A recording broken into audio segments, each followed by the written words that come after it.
Bihar public service commission के द्वारा शिक्षक भर्ती परीक्षा क्लास 11-12 का 26/8/2023 को हेल्ड करवाया गया था। इस वीडियो में हम लोग जनरल स्टडीज़ के जो क्वेश्चंस हैं उनको देखेंगे। हर एक क्वेश्चन पेपर जो है वो दो पार्ट में बटा हुआ है। पार्ट 1 जो है वो जनरल स्टडी का है और पार्ट 2 जो है कोर सब्जेक्ट है। जनरल स्टडी का जो क्वेश्चन है वो 40 होंगे, 40 मार्क्स के। टोटल जो क्वेश्चन है 120 क्वेश्चन, 120 मार्क्स के। तो इस वीडियो में हम लोग जनरल स्टडीज़ के क्वेश्चन पेपर देखेंगे और जनरल स्टडी के जो भी क्वेश्चन पेपर थे, हर एक सब्जेक्ट जो कोर सब्जेक्ट था उसके लिए ये सेम था। इसमें 1/4 नेगेटिव लिखा गया हुआ है, लेकिन इससे नेगेटिव मार्क्स हटा लिए गए थे, अर्थात कि इस क्वेश्चन पेपर में नेगेटिव मार्किंग का प्रावधान नहीं है। तो जनरल स्टडी का क्वेश्चन नंबर 1 जो है अपना मैथ से रिलेटेड है कि 3 digit number are divisible by 5। तो इसका सही आंसर हो जाएगा 180। 3 डिजिट जो स्टार्ट है 100 से लेकर 999 के बीच में कितनी ऐसी संख्याएं हैं जो 5 से डिविजिबल है, तो वो 180 हो जाएंगी। ऑप्शन ए करेक्ट आंसर है। द वैल्यूज ऑफ इस क्वेश्चन का आंसर ए है। हम लोग मैथ्स वाला क्वेश्चन जो है हम लोग आंसर देख लेते हैं अभी और डिटेल्स में हम लोग जनरल स्टडी का एनालिसिस करेंगे। इस क्वेश्चन का आंसर ऑप्शन ए है 9 and 1/11%। इस क्वेश्चन का ऑप्शन जो है वो डे 2 होगा, ऑप्शन बी, और यहाँ पर 7.5 मीटर हो जाएगा। यदि हम फर्स्ट नंबर क्वेश्चन को सॉल्व करें तो सिंपल सी बात है, हमने 5 से जो डिविजिबल है 99 तक, अर्थात कि ये 2 अंकों का नंबर है 19 हो जाएगा, और 3 अंकों का जो नंबर है 999, 1 से लेकर 999 तक के बीच वाला में 5 से डिवाइड करेंगे तो 199 आएगा, और 199 को से 19 माइनस कर देंगे तो वही अपना आंसर आ जाएगा। तो 180 हो जाएगा 3 अंकों की, यानी कि वही सिंपल सी बात है कि 100 से लेकर 999 के बीच में कितनी ऐसी संख्याएं हैं जो 5 से डिविजिबल है, यही चीज़ निकालना था हमें। हिंदी में भी देख लेते हैं। इसका 180 है, इसका ऑप्शन ए करेक्ट आंसर है। 60.5 ये दूसरे दिन हो जाएगा, ये 3 घंटा 20 मिनट और ये 7.5 मीटर। नेक्स्ट क्वेश्चन जो है वो साइंस से रिलेटेड है। अभी हम लोग देख लेते हैं जो स्प्रेयर है ये बर्नौली थ्योरम पर काम करता है। अभी जस्ट क्वेश्चन इससे रिलेटेड पूछा जाएगा तो हम लोग उसका आंसर देखेंगे। अदर जो बर्नौली थ्योरम क्या है, पास्कल लॉ क्या है, ये हमें देख लेना होगा। यहाँ पर आप देख सकते हैं ल्यूमिनस इंटेंसिटी बराबर लाइट फ्लक्स बाई 4 पाई होता है। ल्यूमिनस इंटेंसिटी, ये क्वेश्चन आया हुआ है, अभी जस्ट क्वेश्चन देखेंगे। तो इसका फॉर्मूला ये है, luminous intensity is equal to light flux by 4 pi. अब देखिए क्वेश्चन क्या था, हम लोग ये देखेंगे। जैसे यहाँ पर पूछा गया था कि an isotropic source of 2 candela produce light flux equal to, तो 8 पाई ल्यूमिनस हो जाएगा। यहाँ पर हमें क्या करना है, ये लाइट फ्लक्स जो है, लाइट फ्लक्स हमें निकालना है, और 2 कैंडल जो है यहाँ पर ल्यूमिनस इंटेंसिटी दी हुई है, ल्यूमिनस इंटेंसिटी 2 पाई दी हुई है, तो लाइट फ्लक्स निकालना है, तो लाइट फ्लक्स 8 पाई हो जाएगा जब हम लोग इसको कैलकुलेट करेंगे। तो इस तरह से क्वेश्चन नंबर 9 का ऑप्शन सी करेक्ट आंसर होगा। और यहाँ पर जो क्वेश्चन है इसका 60 दिन होगा, 60 डेज। ये स्प्रे बॉटल जो है ये बर्नौली प्रिंसिपल पर डिपेंड है। बहुत सारे चीज़ों में हम लोग देख सकते हैं कि कैपिलरी एक्शन को भी कंसीडर किया जा सकता है, लेकिन मुझे लग रहा है कि इसका एग्जैक्ट आंसर जो है ऑप्शन बी होना चाहिए। Trade name of basic lead carbonate को हम लोग व्हाइट लेड कहते हैं, और क्वेश्चन नंबर 8 का ऑप्शन सी होगा 3/8। विच of the flowing element has the largest atomic radius show lithium, option A correct answer यहाँ पर हो जाएगा। व्हाइट लेड जो है यह कार्बोनेट, लेड कार्बोनेट का ही नाम है, जिसको कि 2PbCO3 PbOH2 हम लोग कहते हैं। ये इससे रिलेटेड इंफॉर्मेशन है, ऑलरेडी हमने देख लिया है। इसका सही आंसर 60 दिन होगा, 8 पाई ल्यूमेन हो जाएगा इसका सही आंसर। बर्नौली सिद्धांत हो जाएगा। और क्वेश्चन नंबर 8 का 3/8 था, ये सफ़ेद व्हाइट लेड कहते हैं इसको, और क्वेश्चन नंबर 12 का ऑप्शन ए करेक्ट आंसर है, lithium. Next question number 13, the phenomena of photo periodism in plant was discovered by Garner and अलार्ड, option A correct answer है। नेक्स्ट क्वेश्चन नंबर 17 में पूछा गया है कि the book in title Gyan Deepak was authored by great Sant Dariya Sahib, option B is correct answer. Next question number 14 environment से related question है कि salient valley of Kerala is preserve because it contains very rare species of plants and animals. Kerala में है silent valley, जो option B is correct answer. Utsav portal जो है ये UGC से रिलेटेड है, करंट का क्वेश्चन है, ये भी करंट का क्वेश्चन है। 19 फरवरी को APJ Abdul Kalam satellite launch किया गया था।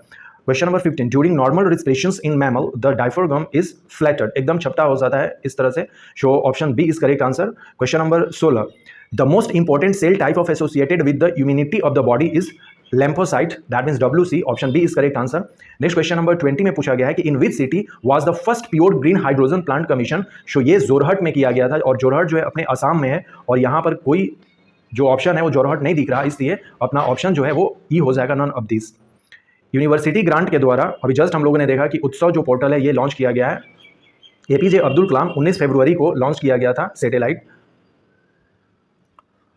पौधों में प्रदीप कालिता की खोज करने वाले गार्नर एंड एलार्ड हैं। ज्ञान दीपक पुस्तक दरिया साहब की है। केरल घाटी जो है इसमें पौधे और जानवरों की बहुत ही दुर्लभ प्रजातियां पाई जाती है, इसलिए हम इसे संरक्षित किए हैं। उत्सव पोर्टल यूजीसी का है। स्तनधारी में सामान्यतः श्वसन के दौरान डायफ्राम जो है वो चपटा हो जाता है, और ये 19 फरवरी 2023 इसका सही आंसर है। किस शहर में प्रथम शुद्ध हरित हाइड्रोजन संयंत्र चालू किया गया था? तो ये है जोरहट, असम, इसलिए ऑप्शन ई करेक्ट आंसर हो जाएगा। और ये जो है ऑप्शन बी करेक्ट आंसर है। लिम्फोसाइट शरीर में प्रतिरोधक क्षमता से जुड़ी सबसे महत्वपूर्ण कोशिका प्रकार है lymphocyte. Option B correct answer है।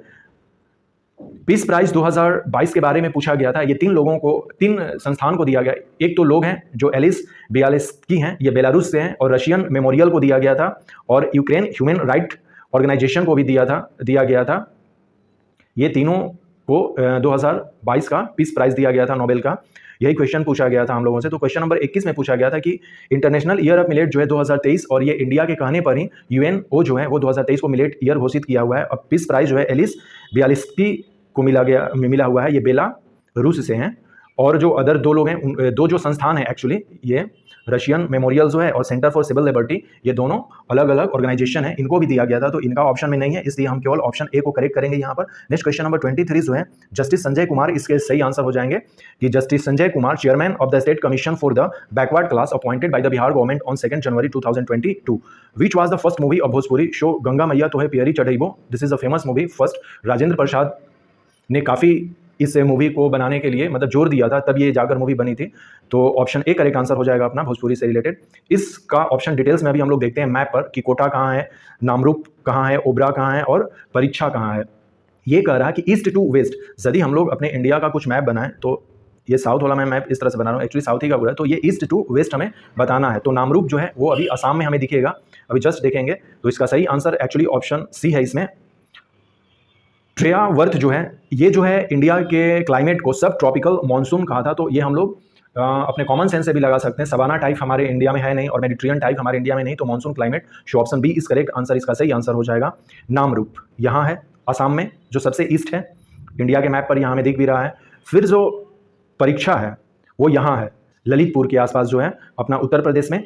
और एक और था ओबरा, ओबरा भी उत्तर प्रदेश में यहाँ है। तो सिंपल सी बात है, जब हम लोग ईस्ट से वेस्ट की तरफ जाएंगे, ये ईस्ट है ये वेस्ट है, तो सबसे पहले नामरूप, फिर ओबरा, फिर परीक्षा और फिर कोटा। तो इस तरह से जब हम लोग मैच करवाएंगे तो अपना ऑप्शन करेक्ट मिल जाएगा। गंगा मैया तो है प्यारी चढ़इबो 1963 में रिलीज हुई थी भोजपुरी फिल्म रहल, जेकर डायरेक्टर कुंदन कुमार और प्रोड्यूसर जे रहन विश्वनाथ प्रसाद साहब आदि रहले। ये भोजपुरी भाषा में बनल सबसे पहली फिल्म रहल। तो ये सारी चीज़ें हैं इसमें। ये है पोस्टर, गंगा मैया तो है प्यारी चढ़इबो।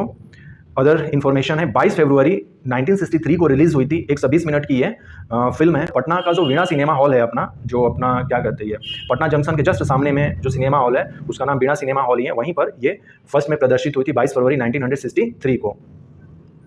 संयुक्त राष्ट्र संघ द्वारा, अभी हम लोगों ने देखा 2023 इसका हो जाएगा। कोटा, नामरूप, ओबरा, परीक्षा हम लोगों ने मैप पर देख लिया, और इस तरह से हमारा जो ऑप्शन बनेगा वो सही ऑप्शन जो है वो ऑप्शन सी हो जाएगा हमारा। और एलिस बियालिस्की को नोबेल पीस प्राइज दिया गया है 2022 का। न्यायमूर्ति संजय कुमार इसके हो जाएंगे। गंगा मैया तो है प्यारी चढ़इबो उपोष्ण मानसूनी जलवायु हो जाएगा अकॉर्डिंग टू ट्रेयावर्थ। इंडियन पेनिनसुला जो है वो पार्ट है गोंडवाना लैंड का। जस्ट ये क्वेश्चन पूछा जाएगा अभी हम लोगों से। और 15 अक्टूबर को ये मानसून जो है विथड्रॉ होता है हैदराबाद में, अभी हम लोग यहाँ पर देखेंगे। नेक्स्ट क्वेश्चन नंबर 27 था, what is the normal date of withdrawal of south west monsoon of Hyderabad. So 15 अक्टूबर हो जाएगा। और जब हम लोग साउथ वेस्ट मानसून की बात करते हैं तो साउथ वेस्ट मानसून जो है पहली बार केरला तट पर 1 जून को आता है। ये भी कई बार क्वेश्चन पूछा गया है। केरला तट पर आता है और साउथ वेस्ट मानसून यहीं पर पैदा होता है, ओरिजिन होता है इंडिया के साउथ वेस्ट में, इसीलिए हम लोग इसे साउथ वेस्ट मानसून कहते हैं। लेकिन यहाँ पर पूछा गया है कि विथड्रॉल कब होता है और हैदराबाद में कब आता है, तो 15 अक्टूबर इसका सही आंसर हो जाएगा। Option B is correct answer. अभी जस्ट हम लोगों ने देखा कि south peninsular upland is a part of Gondwana land. Option A correct answer है। Which of the following state has the maximum urbanization, ये परसेंटेज वाइज पूछा गया है। तो गोवा जो है 60+% जो है, गोवा की जो पॉपुलेशन है वो अर्बन इलाके में रहती है। और यदि हम लोग अपने बिहार की बात करें तो हमारा बिहार जो है सेकेंड लिस्ट अर्बनाइज्ड स्टेट है। और 2011 जनगणना के अनुसार हम लोग देखें अपने बिहार की जो अर्बनाइजेशन परसेंटेज थी वो थी 11.3%, और 10% जो है सबसे लिस्ट हिमाचल प्रदेश का है। तो ये डेटा हमें देख लेना होगा। तो इस क्वेश्चन का answer option A correct answer है। Percentage of Bihar population with respect to India जो है ये 8.6% जो है, तो ये सही आंसर अपना हम लोग ऑप्शन ए करेक्ट कर लेंगे। यहाँ पर ऑप्शन ए करेक्ट आंसर है। वैसे मैंने बिहार पर डिटेल्स में जो सेंसस है वो बनाया है, मैं उसको डिस्क्रिप्शन में लिंक दे दूंगा। मालनाद जो है यह कर्नाटका प्लेटू से एसोसिएटेड है, इसलिए ऑप्शन सी करेक्ट आंसर हो जाएगा इस क्वेश्चन का answer. Question number 29 option C correct answer है। Question number 32, not correctly matched respect of south Ganga region in Bihar. ये चीज हम लोग मैप पर भी देख सकते हैं, अभी जस्ट हम लोग मैप देखते हैं तो इसका सही आंसर हो जाएगा। गंगा रिवर जो है बक्सर में इंटर करती है यहां पर, और कुछ इस तरह से वो होती हैं फ्लो। तो ये गंगा के इधर साउथ हो गया और इधर नॉर्थ बिहार हो गया। तो इसमें पूछ रहा कि साउथ बिहार का कौन सा पार्ट है, तो वैशाली जो है ये साउथ का पार्ट नहीं है। डिस्ट्रिक्ट वाइज यदि हम लोग देखें तो जिसमें वैशाली है, पटना वैशाली नहीं होगा, जबकि गया अरवल है, पटना मुंगेर है, इसलिए सही आंसर अपना ऑप्शन सी करेक्ट आंसर हो जाएगा। पटना मुंगेर की बात करें तो देखिए मुंगेर ये है, पटना ये है, तो ये गंगा के नीचे ही है, अर्थात ये साउथ में है, इसलिए सही आंसर जो है अपना इस क्वेश्चन का पटना वैशाली सही आंसर हो जाएगा। कर्नाटका प्लेटू ऑलरेडी हम लोगों ने देख लिया कि इसे मालनद रीजन कहते हैं। ये सारे इंफॉर्मेशंस हैं, हम लोग देख सकते हैं इसमें। हैदराबाद में 15 अक्टूबर इसका सही आंसर है। गोंडवाना लैंड इसका सही आंसर हो जाएगा कि दक्षिण प्रायद्वीपीय उच्च भूमि जो है गोंडवाना लैंड का भाग है, तो ऑप्शन ए करेक्ट आंसर है। निम्नलिखित में से किस राज्य में नगरीकरण सर्वाधिक है, ये परसेंटेज वाइज पूछा गया है, तो गोवा हो जाएगा। और भारत की कुल जनसंख्या के सापेक्ष बिहार की जनसंख्या का प्रतिशत क्या होगा, तो 8.58 इसका सही परसेंट सही हो जाएगा। इसमें से हम लोग ऑप्शन ई नहीं लगाएंगे, मेरे ख्याल से ऑप्शन ए ही सही देना चाहिए था, क्योंकि अभी जो 2011 जनसंख्या के अकॉर्डिंग, सेंसस के अकॉर्डिंग हमारे बिहार की जो जनसंख्या थी वो 10,40,99,452 है।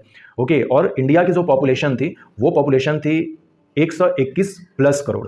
तो इस हिसाब से हम लोग 8.6% निकालते हैं। ये सही आंसर पटना वैशाली हो जाएगा, और ये कर्नाटका के पठार को हम लोग मालनाड क्षेत्र कहते हैं। विनायक दामोदर सावरकर जो है अभिनव भारत सोसाइटी इन लंदन की स्थापना करते हैं। ये पहले मित्र मेला के नाम से नासिक में स्टार्ट किया गया था 1899 में, और 1904 में इसी का नाम जो है मित्र मेला का ही नाम अभिनव भारत रख दिया गया था। और फिर ये बहुत सारे काम किए, लेकिन यहाँ पर हमें ध्यान में दे देना होगा कि 1906 में जब विनायक सावरकर कानून का अध्ययन करने लंदन चले जाते हैं, तब वहाँ पर इसी चीज़ को, चूँकि ये तो पहले पुणे में इन लोगों ने स्थापना किया था, और फिर जब ये लंदन से आते हैं तो इसी को आगे बढ़ाते हुए वहाँ पर भी इस चीज़ को आगे बढ़ाते हैं अभिनव भारत समिति की, लंदन में भी। तो यही क्वेश्चन पूछा जाएगा कि अभिनव भारत गया मुंडा पर क्वेश्चन पूछा गया था, अभी जस्ट हम लोग देखेंगे। गया मुंडा जो थे वो बिरसा मुंडा के सेनापति थे। प्रोफेट ऑफ न्यू इंडिया या जो फादर ऑफ न्यू इंडिया हैं वो राजा राम मोहन रॉय को कहा जाता है। Commander in chief of Birsa Munda Gaya Munda इसका सही आंसर हो जाएंगे। आनंद मठ जो बंकिम चंद्र चटर्जी के द्वारा लिखा गया है उसमें सन्यासी विद्रोह के बारे में कहा गया है। सन्यासी विद्रोह 1770-80 के बीच में चला था, और इसी आनंद मठ किताब में वंदे मातरम जो गीत है वो भी लिखा गया है। अभिनव भारत जो है वो लंदन में किसने फाउंड किया था, तो विनायक दामोदर सावरकर हो जाएंगे। Where was the Ghadar party established, तो 1913 में लाला हरदयाल, सोहन सिंह भकना, ये और अदर जो लोग थे उन और सब मिलकर यूनाइटेड स्टेट ऑफ अमेरिका में गदर पार्टी की स्थापना करते हैं। और यदि स्थान की हम लोग बात करें तो वह स्थान था सैन फ्रांसिस्को। तो सैन फ्रांसिस्को में 1913 में यूनाइटेड स्टेट ऑफ अमेरिका में गदर पार्टी की स्थापना होती है। क्वेश्चन नंबर 37 जो है इसमें पूछा गया था कि commander in chief of Birsa Munda, तो गया मुंडा को बिरसा मुंडा ने अपना कमांडर बनाया था। हम लोग जानते हैं कि 1899 और 1900 के बीच में बिरसा मुंडा के द्वारा आंदोलन किया गया था, जिसे उलू गुलान भी कहते हैं। उलू गुलान का मतलब है ग्रेट टर्मोइल, अर्थात की महान क्रांति। Who formed the Bihar socialist party, actually Bihar socialist party की स्थापना 1931 में होती है। यह फुलेन प्रसाद वर्मा और जयप्रकाश नारायण जी के द्वारा होती है। ऑप्शन बी करेक्ट आंसर हो जाएगा। Bihar provincial Congress committee formed with the headquarter at Patna, 1908 में हुआ था यह। और ये प्रीवियस ईयर में भी क्वेश्चन पूछा गया है कि अनुशीलन समिति इन पटना जो है वो सचिंद्र नाथ सन्याल के द्वारा किया गया था। ऑप्शन सी करेक्ट आंसर है। फुलन प्रसाद वर्मा के द्वारा 1931 में बिहार सोशलिस्ट पार्टी की स्थापना की जाती है।